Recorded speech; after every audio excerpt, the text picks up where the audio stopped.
here with Tristan Gatwood. He's the programmes manager for the festival, and he's also a performance poet. Hi, Tristan. Hi, thank you. So I wanted to start out by asking you about the festival. Have you enjoyed organising it? Yeah, it's been very stressful. I mean, because we're running it as a non-profit festival, for proceeds go to the house. So in terms of booking, we can't offer fees or much other than the setting and the day as an incentive. So it's been quite stressful with dropouts and trying to convince people that it's a good idea. But other than that, it's been fantastic.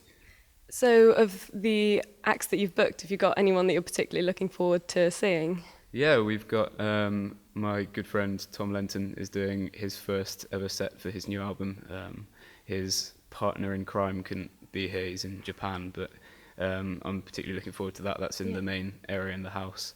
And outside we've got an acoustic duo called The Sound of the Sirens, who are, I think, probably the biggest name we'll have ever had at the festival in the last 4 years. So I'm thinking, yeah, it should be a good year. Moving on to your poetry. How long have you been performing? Performing only in the last couple of years. I mean, I got involved in the festival in the first place, and I read here last year, and that was the first proper time that I'd ever done performance poetry, other than for the launch party for the same event. It really interests me with performance poets as well, the actual kind of process you go through with writing, because you've done a lot of writing for yourself, but when you do write poetry now, do you always think that you're going to be performing it? Are you always writing for an audience? I think because my main interest is music, I would say. I think because I always write while listening to music, there is a kind of a small boundary that kind of gets crossed over by accident sometimes. But I don't think I ever write to read, but I also never write in such an intensely intellectual way that it can't be read as well. So I look forward to some Dylan-esque poetry from you later on. We can only hope.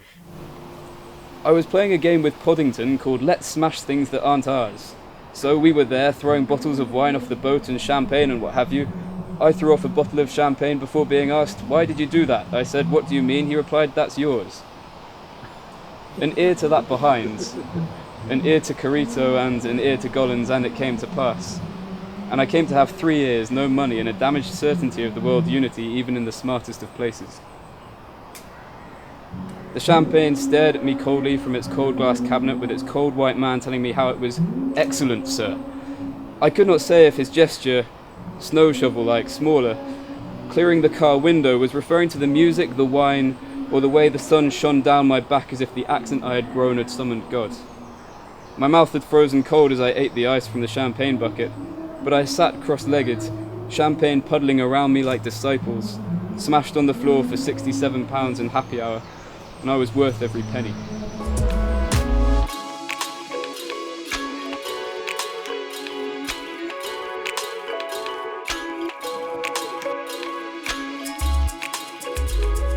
I went to Bookcycle in Exeter, which is a free bookshop, run on donation basis. I picked up a load of the best books I thought would be suitable, with a bit of help from my bookworm mum. And then, essentially, I've just written a little synopsis or something that gives a little hint or an idea about what the book is about. So, for example, this one says, action-packed thriller, a classic tale set in Madrid, Spanish Civil War about searching. So, anyone who's into reading, come along, have a little look, see what takes their fancy, but essentially encourages people to have a read of something they might not normally, because they can't get attracted by the cover or the author or something like that. I'm here with Tom Elliott, who's an acoustic musician who is playing at the festival today. Did you enjoy your set, Tom? Yeah, I had a great time. It's a really lovely festival, the sun's shining, and there's lots more to see today as well. How long have you actually been playing for? I've been writing songs probably about 5-10 years, ever since I was little. And yeah, just continuing on with it and seeing where I go, and gigging probably now about a good 3-4 years. And, great. Yeah. And I noticed you played kind of a mixture of kind of original songs and covers. Do you have like a preference? Do you kind of play covers because you kind of like to have your own take on them, or? Yeah, like I'm definitely sort of, my favourite thing is the songwriting. I enjoy writing music. That's probably why I'm in it more than anything. But then the covers can be fun to do. It can be fun to do a good take and also just play a great song. I love music, so it's not hard to play a song. Or not hard, but it's nice to play a good song. But yeah, mainly I try and put as many of my own songs in occasionally, put some covers in to grab some interest and see if people enjoy that too. Yeah. So you said that you've been playing for quite a few years, so you probably have been playing at quite a few different venues in Exeter. How does kind of the festival vibe kind of compare? Yeah, no, it's cool actually. It's really fun. I've done a few festivals now as well. I mainly probably play in pubs all over everywhere around the southwest and from Cornwall as well.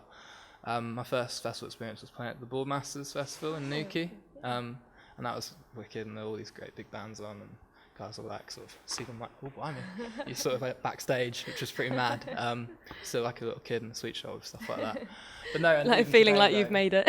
yeah, no, sadly not. But even today though, it's nice just to be here and lots of performers and lots to see and the variety of it as well. Like if you get a whole day of music and poetry and that sort of thing, it's perhaps even better than just a night in a pub with a few bands.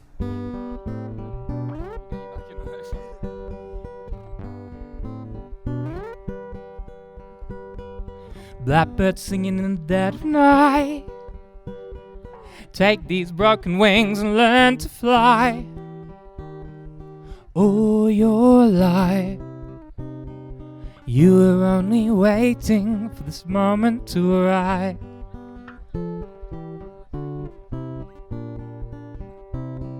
Blackbird singing in the dead of night. Take these sunken eyes and learn to see. All your life you were only waiting for this moment to be free. Blackbird fly, blackbird fly into the night of the cold dark sky. Blackbird fly, blackbird fly into the light of the cold dark sky. Blackbird singing in the dead of night. Take these sunken eyes and learn to see. All your life you were only waiting for this moment to be free.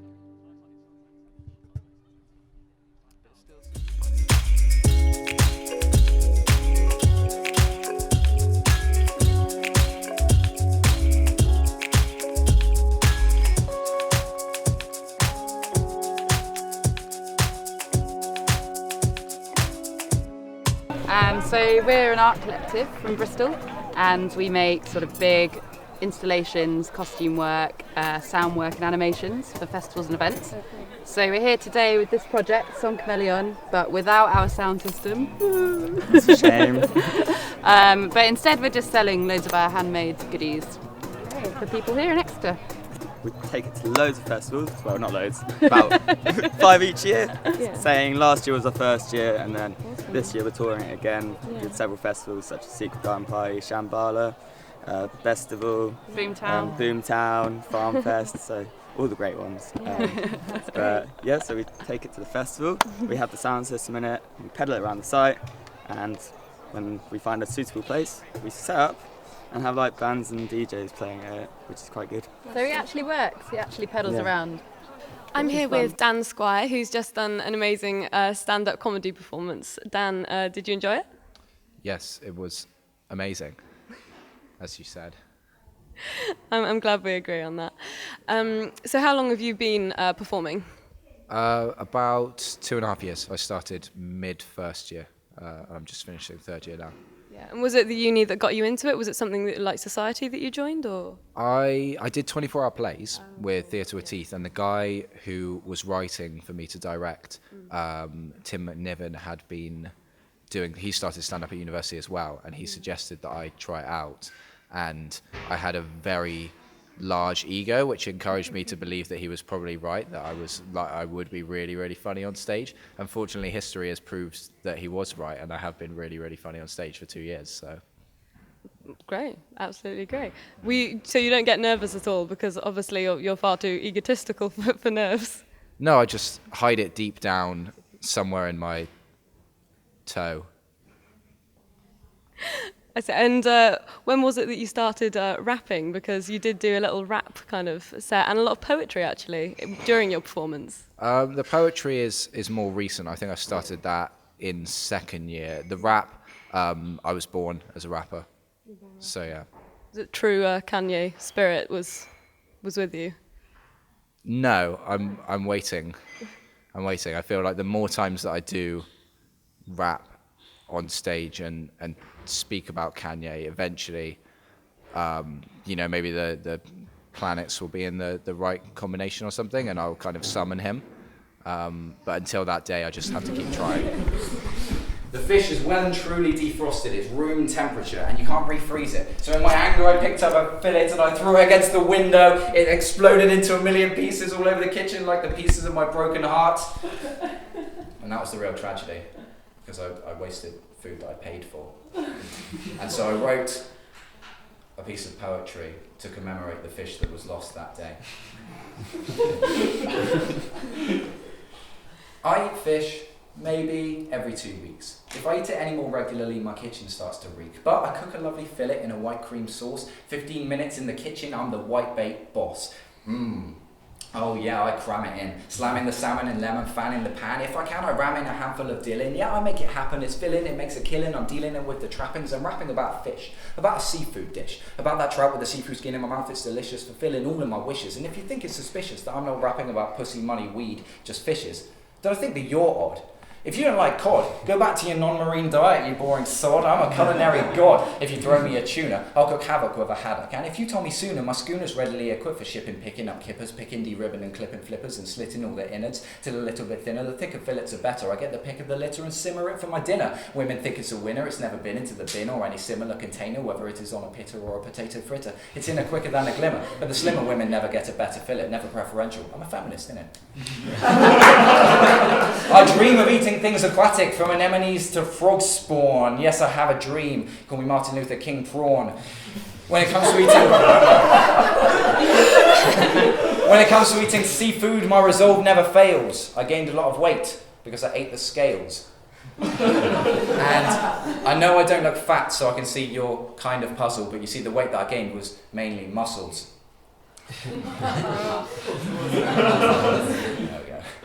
I was approached about making a fishy fitness film, but I wouldn't know where to begin. I just knew how I would end it. Fade to black.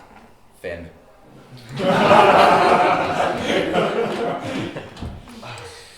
Yes, as you can see, after my rejection, I resorted, as many people do, to food to comfort all of my ills. But since then, rather ironically, I've become a vegetarian, so I can no longer throw haddock at the window in my anger. It's now just kale, which is less satisfying. And it also makes it somewhat depressing when people tell me that there's plenty more fish in the sea. Just going to segue sideways for a quick one-liner now. What do seagulls, talking about the sea, what do seagulls and rusty bikes have in common? They both shut up pretty quickly if you spill enough oil on them.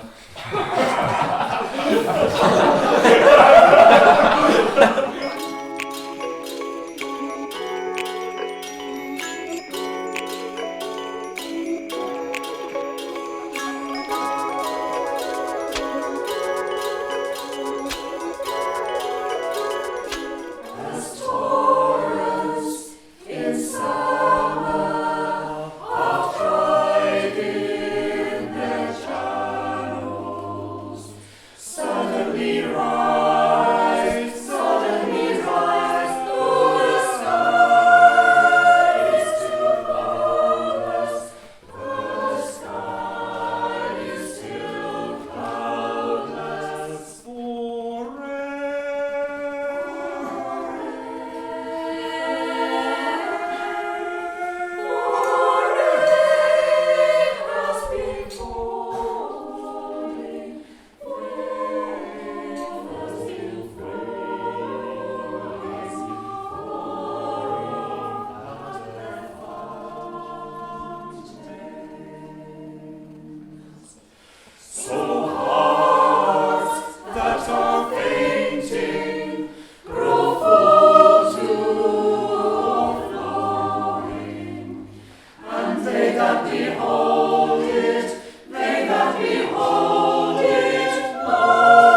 I'm joined by the writer and the director of Impending Doom, Alex, and two members of the cast, George and Mikey.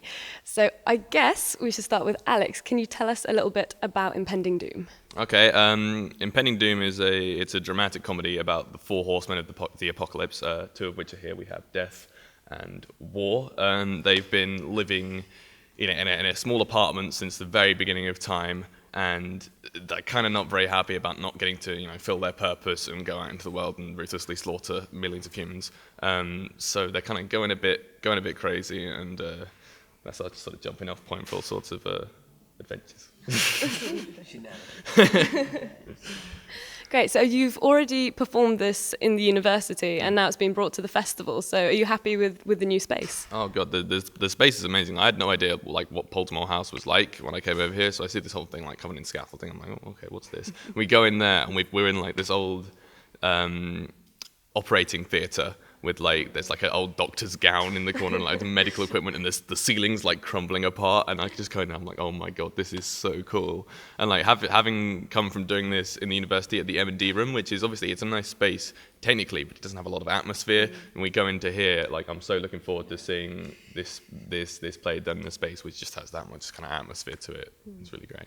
And does it kind of change the feel of the performance for you guys? Are you kind of more excited for it, or is it just kind of pleasant that it's a bit different? Yeah, the acoustics are going to be great for my character. All I do is stomp around and shout at everyone and everything. So the acoustics in that room is going to make it tenfold. It's going to be great. Can't wait.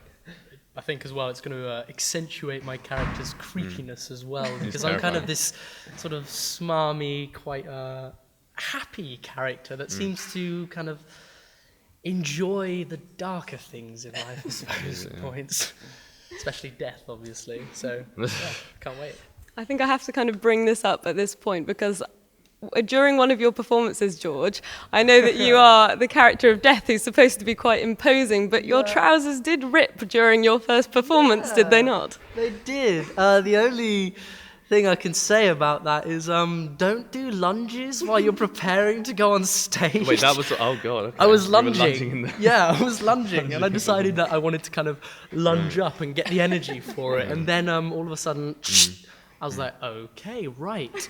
But I went out there. I felt like I stayed in character as well. It was incredibly hard because the first thing he did once he'd ripped his trousers was he came on stage and I was doing the scene where I had to be super depressed. He just comes walking across and stands right in front of me with the inside of his leg just hanging out of his trousers, just pointing right at me, and I was like, keep it together.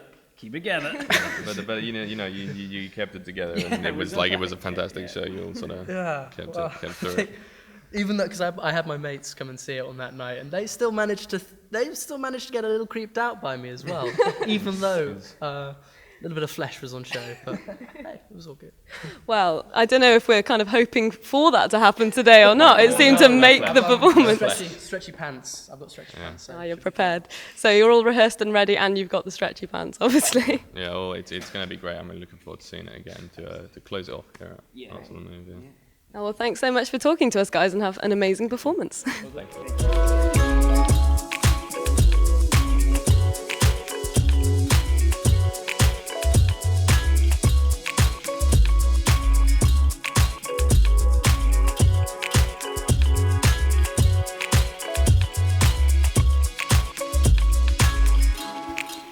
I'm here with Tom Lenton, who's one half of the electronic band Dalmadarian. Hey.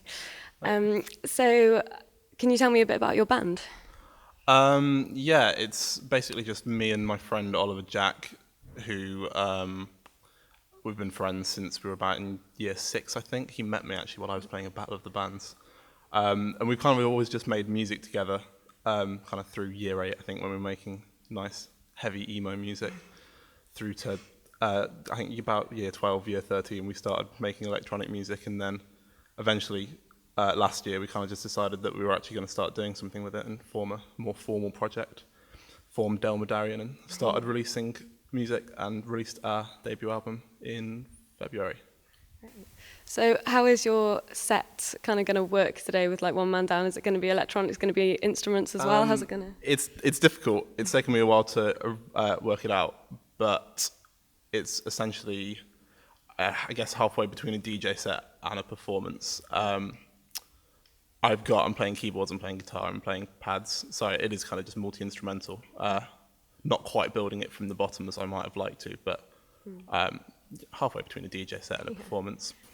And because you're playing at a festival today, is this kind of the usual kind of scene that you go for, or have you been playing in a lot of places in Exeter over the time? This is actually the first time I've played under this project. Yeah, I've done performances under other projects, but I've never performed by myself, and I've never performed any Delmadarian, so actually this is the album's debut.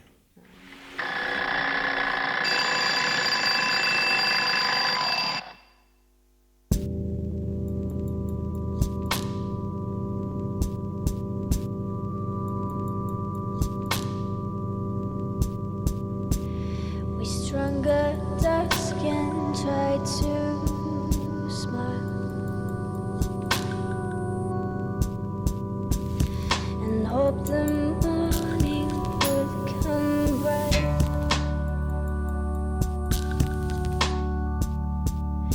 The skin you touched all came to light. I bite my nails until they bleed. I blame myself for everything. When you left, I fumbled home. The sunset over the same road.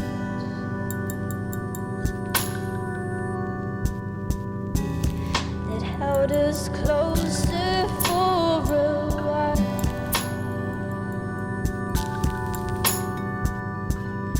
I watched the headlights spin and dive,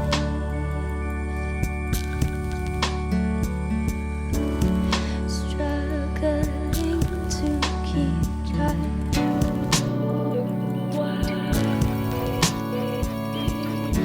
The moon bleeds through to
I'm now joined by Sound of the Sirens. I'm joined by Abby and Hannah. Did you both just enjoy your set you did?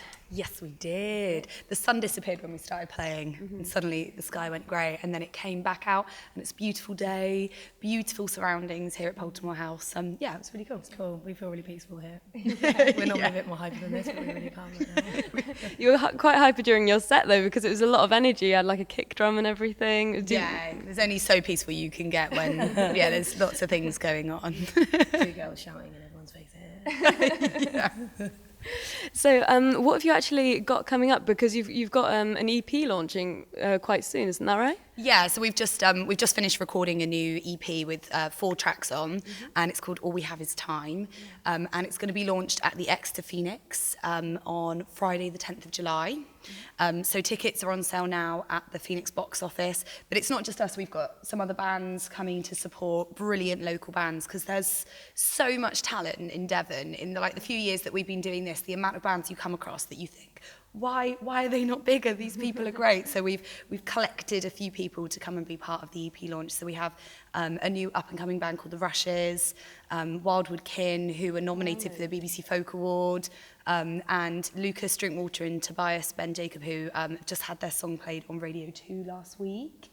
So there's, some amazing emerging talent in Exeter, and it's all going to be at the Phoenix on one night. Yeah. Great. How about anything else that's coming up? Because it's like festival season coming up, isn't it? Have you got anything planned? We've got quite a few. We got into Lou Festival in September, and then we just had the news that we're going to Glastonbury. Yeah. So we screamed when we found out.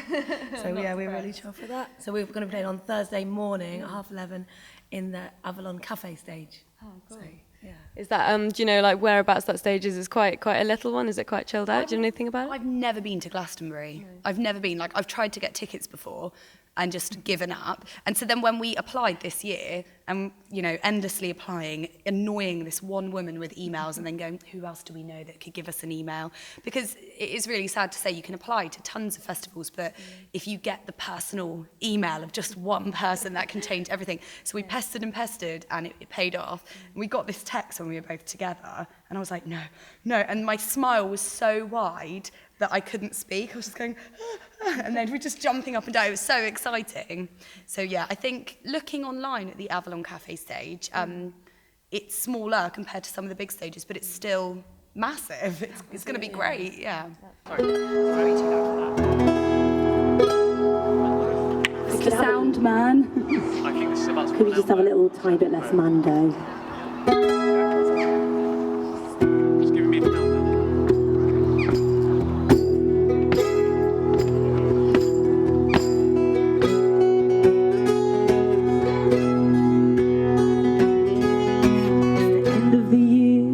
Season is swallowed by duties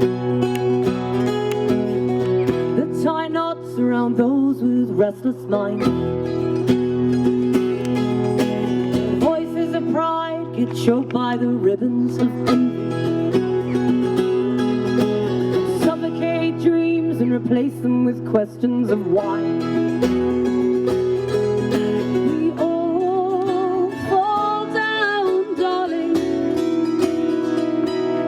I'll get up.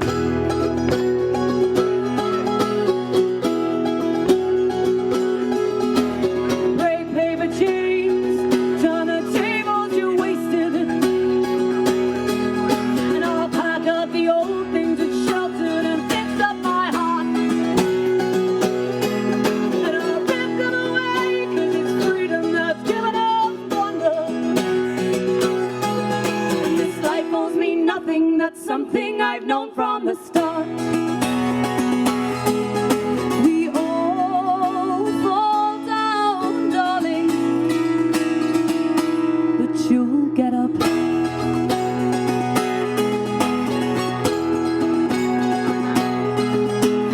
Patiently wait, wishing hours away, we remember.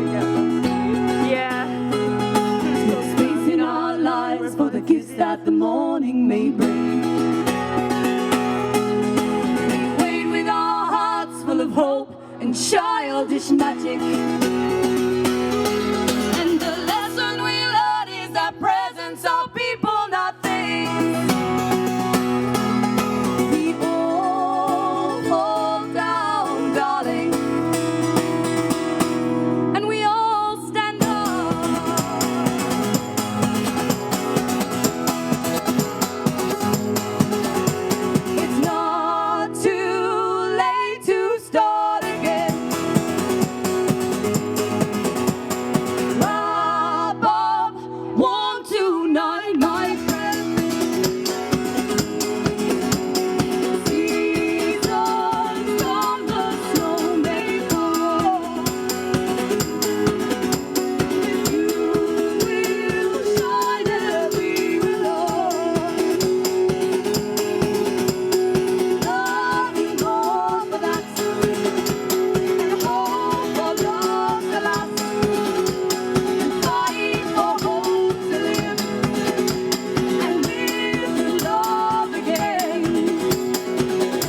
the start.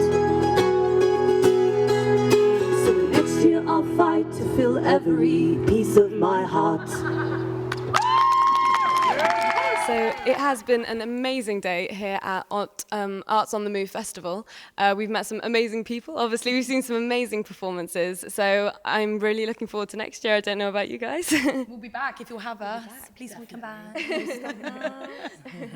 But I guess for now, it's goodbye from me. It's goodbye from you guys. Bye guys. Thank you, Arts on the Move. I've been Cara Ludlow for XTV.